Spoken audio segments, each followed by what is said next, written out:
ando com as pedras. Gosto 10 vezes mais daquele filho da mãe do que dos apóstolos. Quando eu estudava no colégio Woolton, discutia um bocado sobre isso com um garoto chamado Arthur Childs, que morava no fim do corredor. O tal do Childs era quaker e tudo, e não largava a Bíblia. Era um bom menino, eu gostava dele, mas nunca chegamos a um acordo sobre uma porção de troços da Bíblia, principalmente os apóstolos. Ele cansou de repetir que se eu não gostava dos apóstolos, então não gostava de Jesus nem nada. Se fossem escolhidos por Jesus, a gente tinha que gostar deles. Eu respondia que sabia que tinha sido Jesus quem tinha escolhido, mas que a escolha tinha sido feita ao acaso, porque ele não teve tempo de andar por aí analisando meio mundo. Eu não culpava Jesus nem nada. Ele não tinha culpa de não ter tido tempo. Me lembro que um dia eu perguntei ao tal Child se ele achava que Judas, o cara que traiu Jesus e tudo, tinha ido para o inferno depois que se suicidou. Childs respondeu que não tinha nem dúvida. Aí é que discordei dele. Eu disse que era capaz de apostar 1 milhão que Jesus não tinha mandado Judas para o inferno. Até hoje eu botava dinheiro, se tivesse 1 milhão. Acho que qualquer um dos apóstolos teria mandado ele para o inferno e o mais depressa possível. Mas aposto qualquer coisa como Jesus não mandou. O tal do Childs disse que o problema comigo é que eu não ia à missa nem nada. De certo modo ele tinha razão, não vou mesmo. Em primeiro lugar, meus pais são de religiões diferentes e por isso nós, lá em casa, somos todos ateus. Para falar a verdade, não suporto o padre. Todos os que conheci nas escolas por onde andei tinham essa voz de juízo final quando faziam os sermões. Juro por Deus que detesto isso. Não sei por que diabo eles não falam com uma voz normal. E é por isso que soam tão cretinos quando falam. De qualquer maneira, não consegui rezar droga nenhuma. Era só começar, e me lembrava logo da tal Sunny me chamando de bobalhão. Acabei sentado na cama e fumando mais um cigarro. Estava com um gosto horrível. Acho que tinha fumado uns 2 maços desde que havia saído do Pensey. Eu ainda estava sentado ali na cama fumando, quando de repente alguém bateu na porta. Fiquei torcendo para que as pancadas não fossem na minha porta, mas sabia muito bem que eram. Não sei como é que eu sabia, mas o fato é que eu sabia. E também sabia quem era. Sou meio vidente. Quem é? Perguntei. Eu estava meio apavorado. Sou um bocado medroso para esse tipo de negócio. Ninguém respondeu. Bateram de novo com mais força. Acabei me levantando só de pijama e abri a porta. Nem precisei acender a luz, porque já era dia. Dei de cara com a Sunny e o Maurice, o cafetão do elevador. Que há? Que vocês querem? Perguntei com uma voz que não era lá das mais firmes. Pouca coisa, o tal Maurice disse. Só $5. Maurice era o único a falar. A tal da Suzy só ficava lá de pé, de boca aberta e tudo. Já peguei, dei $5 a ela. Pode perguntar. Puxa, como minha voz estava tremendo. São 10, chefe. 10 por uma bimbada e 15 até o meio-dia, eu te avisei. Não foi isso que você disse. Você disse $5 por uma bimbada, 15 até o meio-dia, está certo? Mas ouvi perfeitamente. Abre aí, chefe. Pra quê? Perguntei. Puxa, meu coração batia tanto que por pouco não me derrubava no chão. Queria pelo menos estar vestido. É horrível a gente estar só de pijama quando acontece um troço desses. Vamos logo, chefe, Maurice disse. Aí me deu um empurrão com aquela mão nojenta. Quase caí sentado. O filho da puta era forte pra burro. Quando dei por mim, os 2 já estavam dentro do quarto. Pareciam até os donos daquela droga. Ela sentou no peitoril da janela. O Maurice sentou na poltrona e afrouxou o colarinho do uniforme de ascensorista. Puxa, como eu estava nervoso. Pronto, chefe, vai passando a nota. Tenho que voltar pro trabalho. Já disse mais de 10 vezes, não devo 1 centavo a ninguém. Já dei 5 a ela. Como é? Chega de conversa, vai passando a nota. Por que eu tenho que te dar mais $5? Falei com uma voz de cana rachada. Você está querendo me tapear? O tal do Maurice desabotoou a túnica do primeiro ao último botão. A única coisa que ele tinha embaixo era um colarinho falso. Nem camisa nem nada. E uma barrigona cabeluda. Ninguém está querendo te tapear. Vai passando a nota, chefe. Não. Quando disse isso, o Maurice se levantou da cadeira e começou a andar na minha direção e tudo. Parecia que ele estava muito, muito cansado, ou então muito, muito chateado. Puxa, que medão! Me lembro que eu estava de braços cruzados. Acho que não teria sido tão ruim se eu não estivesse só com a droga do pijama. Vai passando a nota, chefe. Ele veio direto para onde eu estava. Não sabia dizer outra coisa. Era só, vai passando a nota, chefe. Era um imbecil total. Não. Chefe, você assim vai me obrigar a engrossar um pouco. Não queria fazer isso. Mas estou vendo que não tem outro jeito. Você deve $5 a gente. Não te devo nada. Se você me bater, eu vou fazer um barulhão danado. Vou acordar o hotel inteiro, até a polícia e tudo. Minha voz tremia, feito uma filha da mãe. Então começa. Pode se esgoelar à vontade. Ótimo, ele falou. Quer que seus velhos fiquem sabendo que você passou a noite com uma puta? Um garoto da alta sociedade como você? Ele era um bocado vivo. Lá a moda dele era mesmo. Me deixa em paz. Se você tivesse dito 10 ainda, vá lá. Mas ouvi perfeitamente.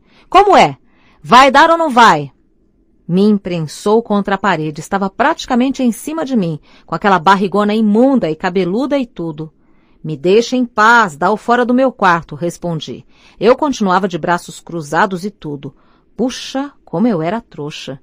Aí a Sunny falou pela primeira vez. Ô Maurice, quer que eu apanhe a carteira dele? Está ali bem em cima daquele troço. Quero, apanha de uma vez. Ei, deixa a minha carteira aí. Pronto, já peguei, Sunny disse. Ela acenou para mim com $5, tá vendo? Tô tirando só os 5 que você me deve. Não sou nenhuma vigarista. De repente comecei a chorar. Dava tudo para não ter chorado, mas chorei. Não, vocês não são vigaristas não, eu disse. Só estão roubando 5. Cala a boca, o tal do Maurice disse me dando um empurrão. Deixa esse cara aí e vambora, anda, a Sunny disse. Anda, vambora. Já estamos com a gaita que ele deve. Vem, vambora, anda. Tô indo, disse o tal do Maurice, mas não foi. Tô falando sério, Maurice, anda, deixa ele pra lá. Nem tô tocando nele, disse o Maurice inocente como um anjinho. Foi aí que ele me deu um peteleco com toda a força no meu pijama. Não vou dizer onde foi, mas o peteleco doeu pra chuchu. Eu aí chamei ele de imbecil. Que você disse? Ele perguntou, com a mão atrás da orelha, como se fosse surdo. Que é? O que é que eu sou? Eu ainda estava mais ou menos chorando. Continuava nervoso e com raiva. Você é um idiota, falei. Você é um vigarista do imbecil nojento e não dou 2 anos para ver você aí pela rua, igual a esses vagabundos raquíticos que atracam a gente para pedir dinheiro por um café. Você vai andar com um paletó imundo, todo sujo de catarro, e vai ter um... Aí ele me acertou. Nem tentei sair do caminho ou me esquivar nem nada, só senti aquele murro tremendo no estômago. Mas não desmaiei nem nada, porque me lembro que ainda estava no chão quando vi os dois saírem e fecharem a porta. Aí fiquei deitado uma porção de tempo, mais ou menos como aconteceu da outra vez com o Stradler. Só que dessa vez pensei que ia morrer mesmo, no duro. Pensei que estivesse me afogando ou coisa parecida. O caso é que eu mal podia respirar. Quando afinal levantei, tive que ir até o banheiro, todo dobrado, apertando a barriga e tudo. Mas eu sou doido, verdade, juro por Deus. Na metade do caminho para o banheiro, comecei a fingir que estava com uma bala no bucho. O tal de Maurice tinha me chumbado. Por isso, eu estava indo para o banheiro tomar uma bruta talagada de uísque ou coisa parecida para acalmar os nervos e me ajudar a entrar mesmo em ação. Me imaginei saindo da porcaria do banheiro de terno e tudo, com minha pistola no bolso, cambaleando um pouco. Aí, em vez de usar o elevador, eu descia pela escada me agarrando no corrimão e tudo, enquanto um filete de sangue escorria pelo canto da minha boca. Ia descer alguns andares apertando a barriga, sangue pingando por todo lado, e aí eu chamava o elevador. Assim que o tal do Maurice abrisse a porta, dava de cara comigo, de pistola na mão, e ia começar a gritar com aquela voz esgarniçada de quem está apavorado me pedindo para deixar ele em paz. Mas eu chumbava ele, assim mesmo, 6 tiros bem no meio daquela barrigona cabeluda. Aí eu jogava a pistola no poço do elevador, Depois de apagar as impressões digitais e tudo, aí me arrastava a escada acima até o quarto e chamava Jane para vir fazer um curativo na minha barriga. Fiquei imaginando a Jane botando um cigarro aceso na minha boca e segurando para eu tragar, enquanto o sangue continuava a correr e tudo. A culpa é da droga dos filmes de bandido. Por mais que a gente evite, acaba influenciado, fora de brincadeira. Fiquei no banheiro quase 1 hora, tomando banho e tudo. Depois voltei para a cama. Levei muito tempo para dormir, não estava nem cansado, mas acabei pegando no sono. A vontade que tive foi de me matar. Tive vontade de me atirar pela janela. Provavelmente teria pulado mesmo, se tivesse a certeza de que alguém ia me cobrir assim que eu me esborrachasse no chão. Não queria é que um bando de imbecis curiosos ficassem me olhando quando eu estivesse todo ensanguentado. 15.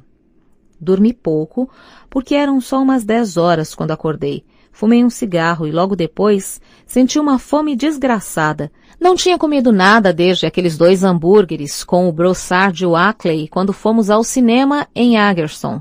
Já fazia um bocado de tempo, parecia que tinha sido uns 50 anos antes. O telefone estava pertinho de mim e tive vontade de pedir o café no quarto, mas fiquei com medo que mandassem o Maurice trazer. Para ser franco, não estava lá muito ansioso por vê-lo de novo. Por isso fiquei rolando na cama algum tempo e acendi outro cigarro. Pensei em dar um telefonema para Jane para ver se ela já estava em casa e tudo, mas a ideia não chegou a me entusiasmar. O que fiz foi ligar para Sally Reis. Ela estudava no colégio Mary A. Woodruff e eu sabia que já devia ter voltado para casa por causa da carta que eu tinha recebido umas 2 semanas atrás. Ela não me atraía muito, embora eu a conhecesse há anos. Antigamente eu achava Sally muito inteligente, mas só de burro que eu sou.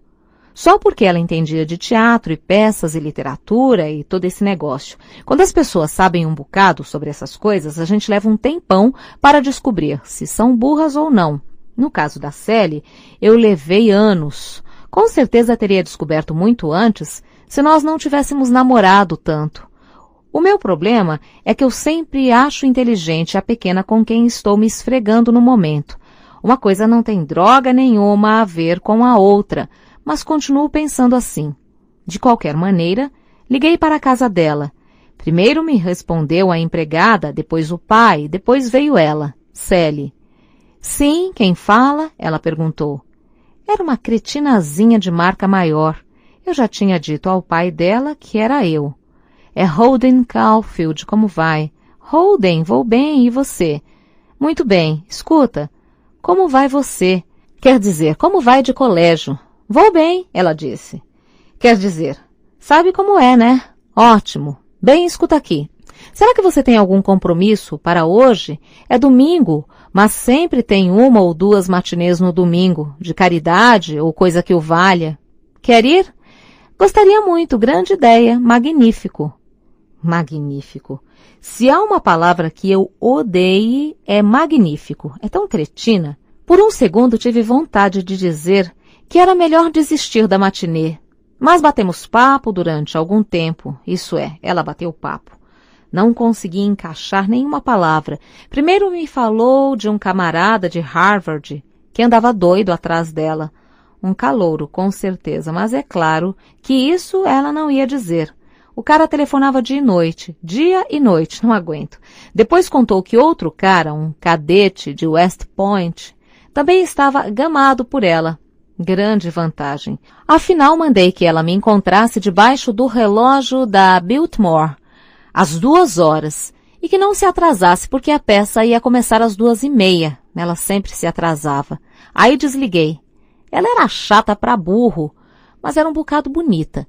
Depois de marcar o encontro, levantei, me vesti e arrumei a mala. Espiei pela janela antes de ir embora para ver como iam os tarados, mas todas as venezianas estavam baixadas. Era um padrão de decência pela manhã. Aí tomei o elevador e paguei a conta. Não vi o tal do Maurice em parte alguma. Claro que não me danei a procurar por ele, o filho da mãe. Peguei um táxi na porta do hotel, mas não tinha a mínima ideia para onde ir. Não tinha mesmo para onde ir. Era domingo ainda, e eu só podia ir para casa na quarta-feira. ou no mínimo na terça. E no duro mesmo não estava com vontade nenhuma de me meter noutro hotel para me quebrarem a cara. Por isso mandei o motorista me levar para a estação Grand Central. Era juntinho do Biltmore, onde ia encontrar a Sally mais tarde, e calculei que o melhor era deixar as malas guardadas num daqueles armários de aço que a gente leva a chave e depois ir tomar café. Estava com fome. Enquanto o táxi seguia, tirei a carteira e mais ou menos contei o dinheiro que me sobrava. Não me lembro exatamente quanto tinha, mas não era nenhuma fortuna. Tinha jogado fora um dinheirão naquelas 2 miseráveis semanas. Tinha mesmo. No fundo, eu sou um tremendo esbanjador. E o que não gasto, acabo perdendo. A maioria das vezes até esqueço de apanhar meu troco nos restaurantes, boates e tudo. Meus pais ficam furiosos com isso e, afinal de contas, têm razão. Mas meu pai é bastante rico. Não sei quanto ele ganha, nunca conversamos sobre isso, mas sei que é um bocado. Ele é advogado de uma companhia. Esses camaradas faturam uma nota alta.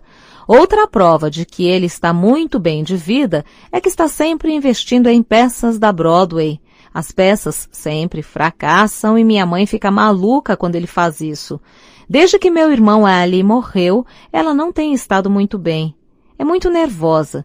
Por isso também, por causa dela, é que fiquei meio chateado de ter levado bomba outra vez. Depois de deixar minhas malas no armário da estação, entrei num barzinho e tomei café. Para mim, foi um vastíssimo café. Suco de laranja, bacon e ovos, torrada e café. Em geral, fico só no suco de laranja.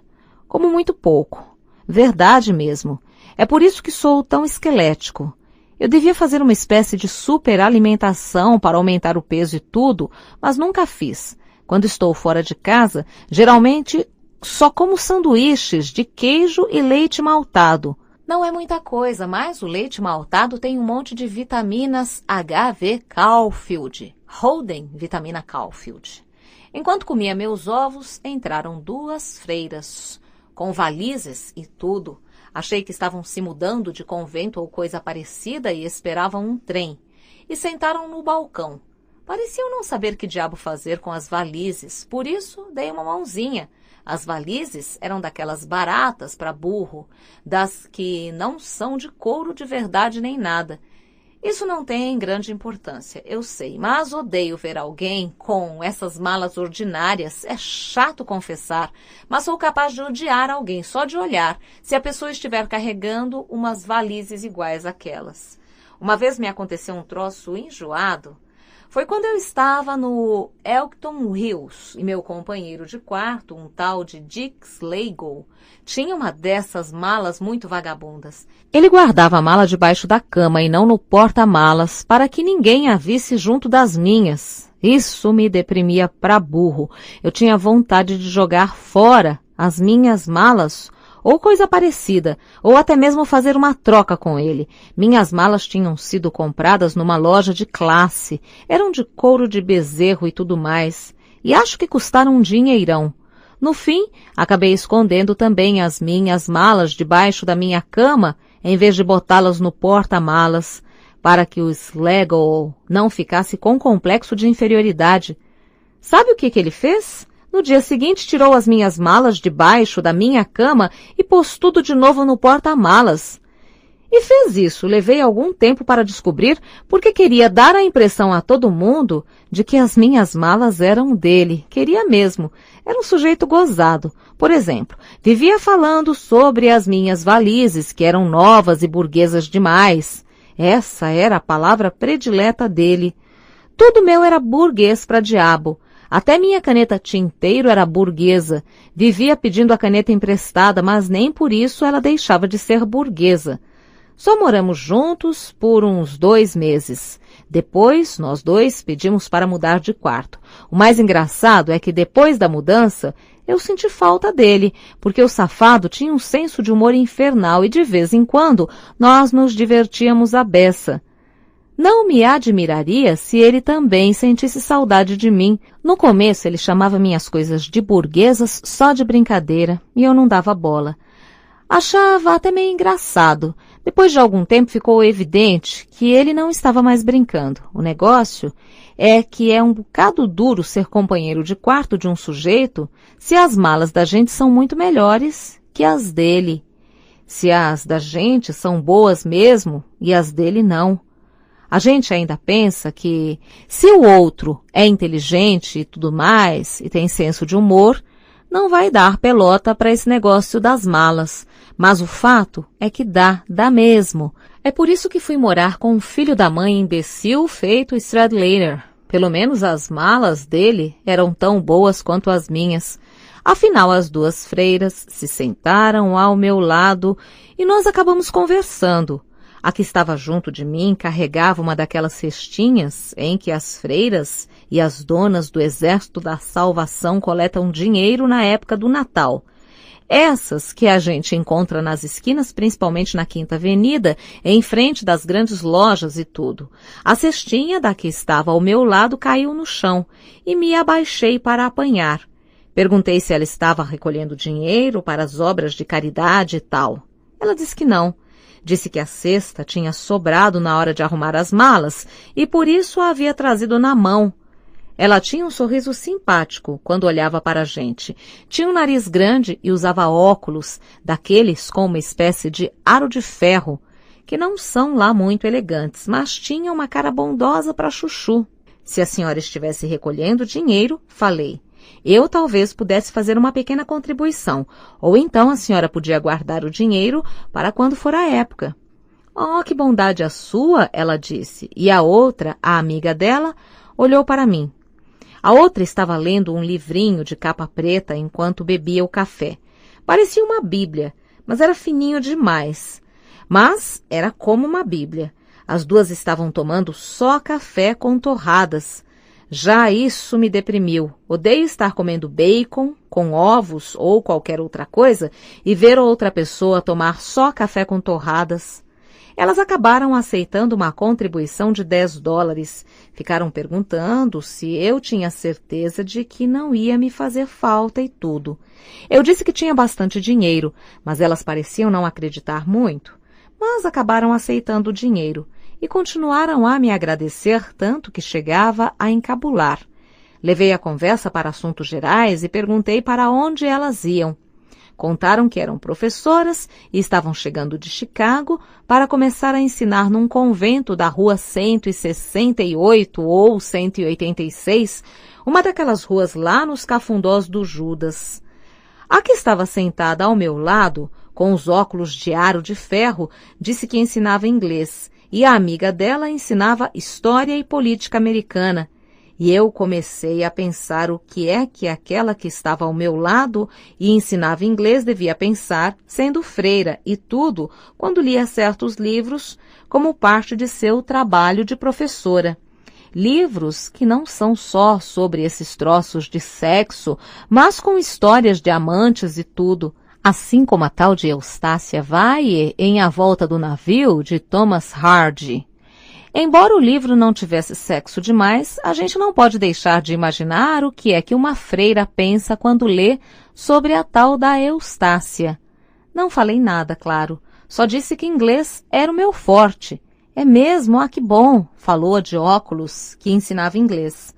Que foi que você leu este ano? Gostaria muito de saber. Ela era boazinha mesmo. Bem, passamos quase o tempo todo nos anglo-saxões, Beowulf e Grendel e Lord Randall mais Son, e tudo isso. Mas tivemos que ler alguns livros fora do currículo para melhorar as notas. Eu li A Volta do Navio, de Thomas Hardy, e Romeu e Julieta, e Júlio... Ah, Romeu e Julieta, que beleza! Você não adorou? Na verdade, ela não falava muito como uma freira. Gostei muito. De umas coisas eu não gostei, mas do todo achei muito comovente. De que não gostou, lembra-se? Para dizer a verdade, era meio esquisito falar com ela de Romeu e Julieta. Quer dizer, a peça é meia cheia de sexo em alguns pedaços, e ela era uma freira e tudo, mas ela perguntou, e por isso discutiu um pouco o assunto. Bem, não sou maluco pelo Romeu e pela Julieta, quer dizer, gosto deles, mas Sei lá. Às vezes os dois conseguem ser meio irritantes. Quer dizer, tive muito mais pena quando mataram o tal de Mercúrio do que quando Romeu e Julieta morreram. O negócio é que nunca simpatizei muito com o Romeu, depois que aquele outro homem, o primo de Julieta, como é mesmo o nome dele, apunhalou o Mercúrio. Tebaldo, isso mesmo, Tebaldo, repeti. Eu sempre esqueço o nome desse cara. Foi culpa do Romeu, quer dizer, o tal do Mercúrio era de quem eu mais gostava na peça. Não sei, eles eram bons todos aqueles Montequinos e Capuletos, principalmente a Julieta, mas o Mercúrio era... É difícil explicar. Ele era esperto e divertido e tudo. O negócio é que fico danado quando alguém morre, principalmente alguém esperto e divertido e tudo. E por culpa de outro sujeito, ainda por cima. Pelo menos com o Romeu e a Julieta, foi culpa deles mesmos. Em que colégio você está? Ela perguntou. Provavelmente queria sair do assunto Romeu e Julieta. Disse que estava no Pensey e ela conhecia o colégio. Ela disse que era muito bom. Deixei para lá. Então a outra, a que ensinava história e política, disse que precisavam ir embora. Apanhei a conta delas, mas não deixaram que eu pagasse. A que usava óculos me fez devolver a nota. Você já foi muito generoso. Você é um rapaz muito distinto. Ela era mesmo muito boazinha. Me fazia lembrar um pouco a mãe do tal Ernest Morrow, aquele que conheci no trem, principalmente quando sorria. Gostamos muito de conversar com você, ela disse. Falei que também tinha gostado muito de conversar com ela, se era verdade mesmo. Eu acho que ainda teria gostado mais se o tempo todo não estivesse preocupado com que, de repente, elas quisessem saber se eu era católico ou não. Os católicos estão sempre procurando descobrir se a gente é católico. Isso me acontece muito. Em parte, eu sei, porque o meu sobrenome é irlandês e quase todos os descendentes de irlandeses são católicos. Realmente meu pai era católico, mas abandonou a religião quando casou com minha mãe. Mas os católicos estão sempre querendo saber se a gente é católico, mesmo sem saber o sobrenome. No colégio Woolton, conheci um camarada católico, Louis Cheney. Foi o primeiro garoto que eu conheci lá. Nós estávamos sentados nas duas primeiras cadeiras, do lado de fora da droga da enfermaria, esperando a chamada para o exame médico, e não sei como começamos a conversar sobre tênis. Ele se interessava por tênis e eu também. Ele me disse que nunca perdia o torneio de Forest Hills, e eu disse que também não perdia. Aí ficamos falando de alguns cobras durante algum tempo. Ele entendia um bocado de tênis para um garoto da idade dele, entendia mesmo. Aí logo depois, bem no meio da droga da conversa, ele me perguntou: você reparou por acaso onde fica a igreja católica aqui na cidade? Acontece que, pelo jeito de falar, a gente via logo que o que ele queria mesmo era descobrir se eu era católico. Queria mesmo. Não porque ele tivesse preconceito religioso ou coisa parecida, mas só porque queria saber. Ele estava gostando da conversa sobre tênis, mas a gente via logo que ele ia gostar mais ainda se eu fosse católico e tudo. Esse negócio me deixa maluco. Isso não quer dizer que o troço tenha estragado a nossa conversa nem nada. Não estragou não, mas melhorar é que não melhorou. Por isso fiquei contente das duas freiras não me perguntarem se eu era católico. Não teria estragado a conversa, mas provavelmente ia tornar tudo diferente. Não que eu reprove os católicos, não. Se eu fosse católico, com toda certeza faria o mesmo, mas de certo modo é parecido com o negócio das valizes. O que eu quero dizer é que não contribui para tornar uma conversa agradável. É só isso. Quando elas se levantaram para ir embora, as duas freiras, fiz uma coisa idiota, que me deixou um bocado sem jeito. Eu estava fumando e quando levantei para me despedir, sem querer, soprei fumaça no rosto delas. Não foi de propósito, mas soprei. Pedi 1 milhão de desculpas e elas se mostraram muito educadas e boazinhas, mas assim mesmo fiquei encabulado. Depois que foram embora, comecei a ficar arrependido de só ter dado $10. Mas acontece que eu tinha aquele encontro com a Sally Reis e precisava de dinheiro para comprar as entradas e tudo. Mas fiquei arrependido de qualquer maneira. Dinheiro é uma droga, mas acaba sempre fazendo a gente se sentir triste para burro. 16.